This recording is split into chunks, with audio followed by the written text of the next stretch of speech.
Welcome back. In this video, we are at the stage in the book where we are assembling pistons to connecting rods. Okay, and this is kind of our final goal here, right? I've already done this one. In fact, I've done 6 of them already. And basically, I've installed the way these go together is you have the floating pin, and then you have a Spirolox on each end. And let me tell you, putting the Spirolox in is, I've watched lots of videos. Watch one from Summit, watch one from another guy, watch one from another guy, and it's not particularly easy.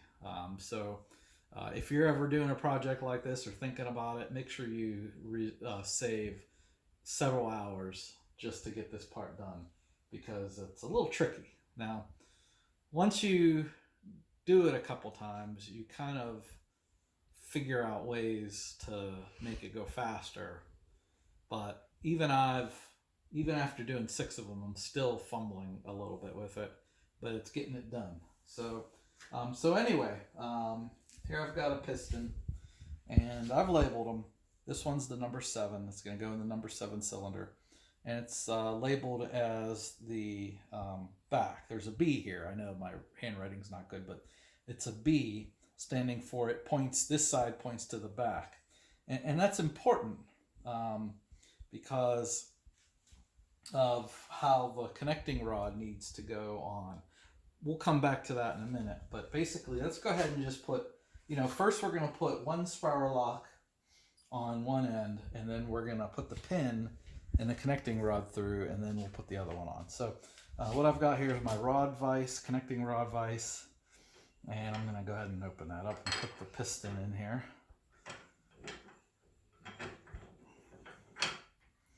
And I'm going to go ahead and tighten it down, but not crazy. And then you get a Spirolox, all right? And I'm going to try to put some light on here because we'll need camera person to get in here pretty tight. But you'll notice in here, you see in here, I don't know if you can zoom in there, there's a little lip or a little groove, and that's where the Spirolox got to go. Now, the problem is it's just like a spring, right? So it just springs around in there, and you see the problem? Spirolox is bigger than the hole. so that's why it's not particularly easy doing this. Now, I'm going to get going here, and now every resource that I've read suggested that you see how there's a beginning here and an end, that you put this somewhere in the 12 o'clock position, which would basically be at the top of the cylinder or top of the piston. So I'm going to flip it over while it's separated, okay? And separating these things is the key. You can separate it however you want. You could stick whatever finger you want in there, and be ready. You're going to have to trim some fingernails when you're done with this, because my fingernails are all gouged up. But basically the idea is the point somewhere in the 12 o'clock position, with 12 o'clock being at the top of the piston. Now, most books will tell you to try to jam this in here first to try to get it started. But after doing 6 of these, I found that putting your thumb in here, and see, like I've got it here, and trying to jam the bottom where it goes into 6 o'clock position seems to work well for me. So you get that in there first, and then you stick your other thumb in here and just push that in until it clicks. And then sometimes, I know it's hard to see, so I'm going to use a screwdriver. See the little groove in there? Okay, that thing's got to sit in there. See, just like that. See how it's sitting in there? All right, so we got it started. Now you just have to kind of push it in there. Sometimes I use the screwdriver. Sometimes I just use my finger. Every one of them has seemed to be a little different. But basically, just what I did was just take a flat blade screwdriver and just push it in. Now the key, one thing that helps, is to really kind of separate, and this is where your fingernails get gouged up, is to separate these grooves. And when you separate them and pull them apart, as much as you don't think you won't want to do that, that really helps to make it easier to kind of push this into the groove, okay? And little by little, this isn't gonna, you're gonna gouge up the insides of your piston pins or insides of your pistons, but it's the nature of the beast here, all right? So again, just try to pull this apart, and if the screwdriver isn't working for you, sometimes just use pulling them apart. I know I thought, well, man, if I pull them apart, I'm going to bend it. But actually, the more I pull it apart, the easier it goes in, right? See how I'm pulling this apart? And it's just gradually, here I might grab the screwdriver here to give a little assistance. See that, how I did that? Use a screwdriver and then just pull it out and push it in at the same time. Now, the part you're pulling out is going to be the opposite of what's trying to go in that hole. Last step, just take your screwdriver, give it that last little nudge until you hear that click. All right.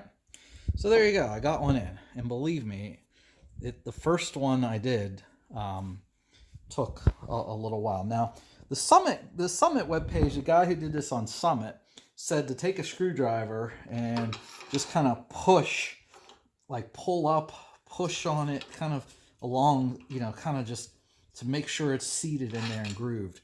I like to take a big flat edge screwdriver and just push along the edge just to make sure it's seated, okay? And then take it out and then hold it up to the light and make sure, see how it's sitting in there?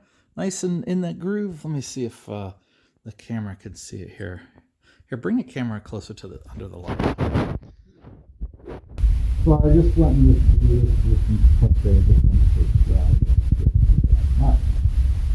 this next step, before you put the pin through here, okay? We're going to put the pin in here.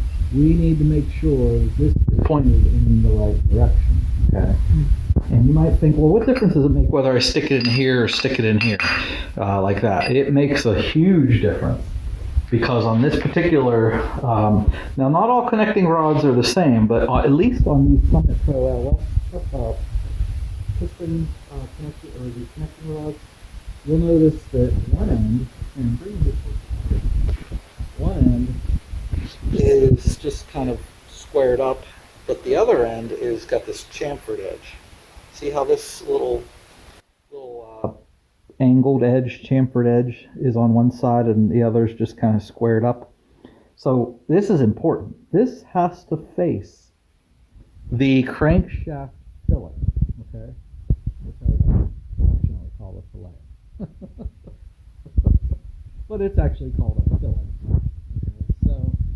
So anyway, what I like to do here is take my piston. Remember, this is going to go on number 7. And this is the back. I've already noted that this points to the back. Okay. And how do I know? Because the book. Here's the book. It shows that the larger of this indentation here faces the front of the engine. This is the relief valve for the intake.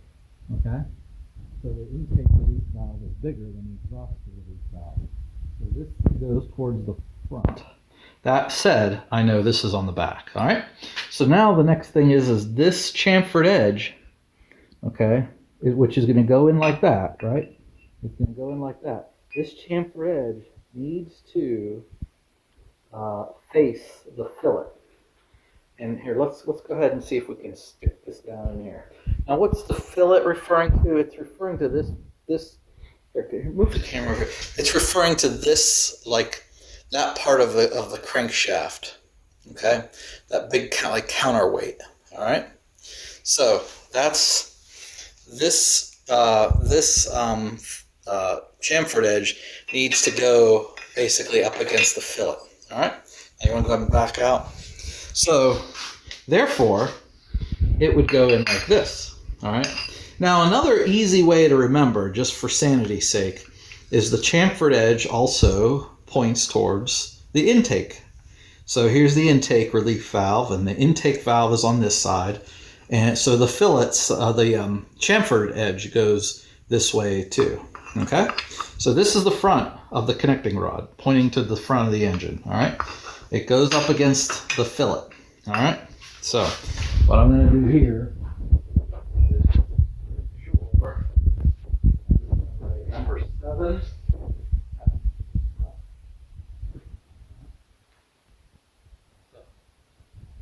Chamfer edge facing the intake side, so it's going to go just like that. See, intake, chamfer. So now I'm just going to turn this lid back on. So at this point, I am going to lube up the connecting rod part here where the pin goes through, and I'm going to lube up the pin. So I've got some little Cleveite assembly lube. Put a dab on my finger here. I'm just going to lube this up.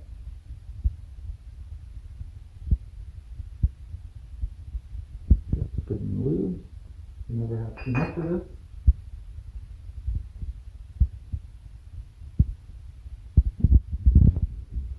I'm going to put that on here too.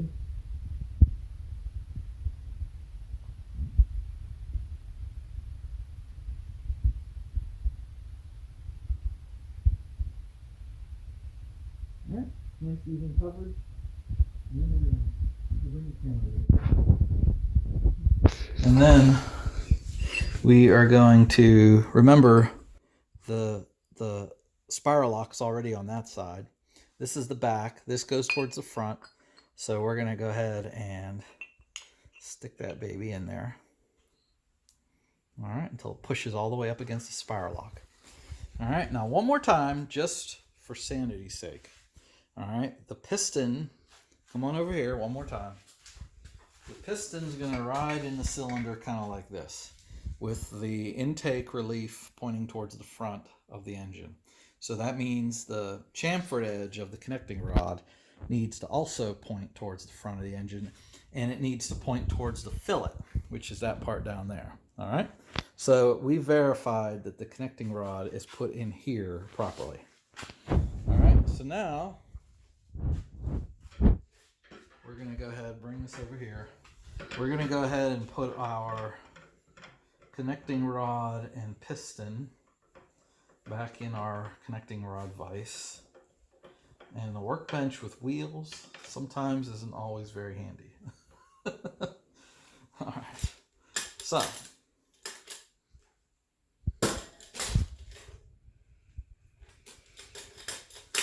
all right, we'll see if we can get this filmed.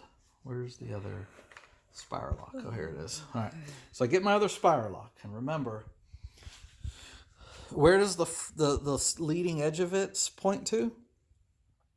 12 o'clock, which is pointing towards the top of the piston. But instead of starting with that and jamming that in there first, I have found that if I spread this apart and put it on my finger like this, you see, kind of like on like this, and kind of jam it down in the bottom, get the bottom started first, okay, that it's really easy, and go ahead and pick up the camera so you're pointing from the top down.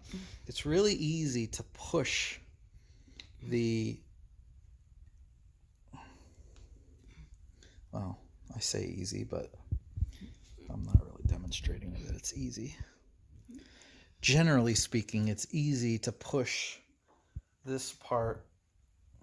Whoops, oh, that's because I don't have it started properly. So you want to make sure it's started properly, and then go ahead and push that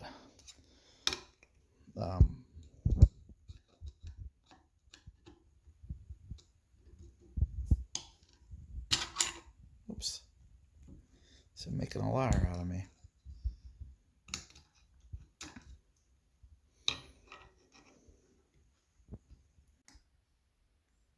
There we go. All right, see what I did there? I used my thumb to push down on the part that goes into the groove on the bottom, while I use my other thumb to push the top part in. All right, we're not done yet. We need to get the rest of this. First of all, there really is. So sometimes using a screwdriver will help.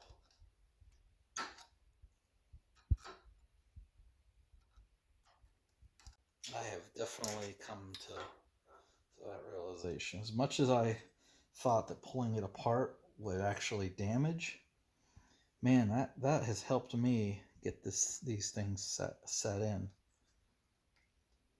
We're slowly getting to the end here. And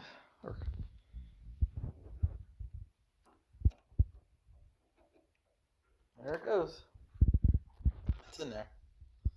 So what I'm going to do is push down on it just to make sure it's seated. And push out on it just to make sure it's in the groove.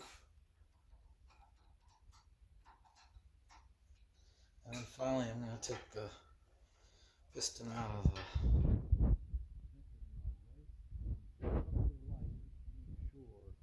It's important to make sure that these are on here all the way, because the last thing you want is for one of these Spirolox to pop out while your cylinder's going up, while your piston's going up and down in the cylinder. That can ruin an engine real fast. All right, so that's how you do the pistons to the connecting rods. It's not easy. It's Spirolox. It's kind of a pain in the butt, as you saw. You can't really film it that well. It's hard to get in there. And just, if you're going to use Spirolox, just plan on taking plenty of time to do it. It ain't going to happen in 10 minutes to do all 8 pistons, okay? Just plan on a couple hours. All right. Thanks so much for watching. I think that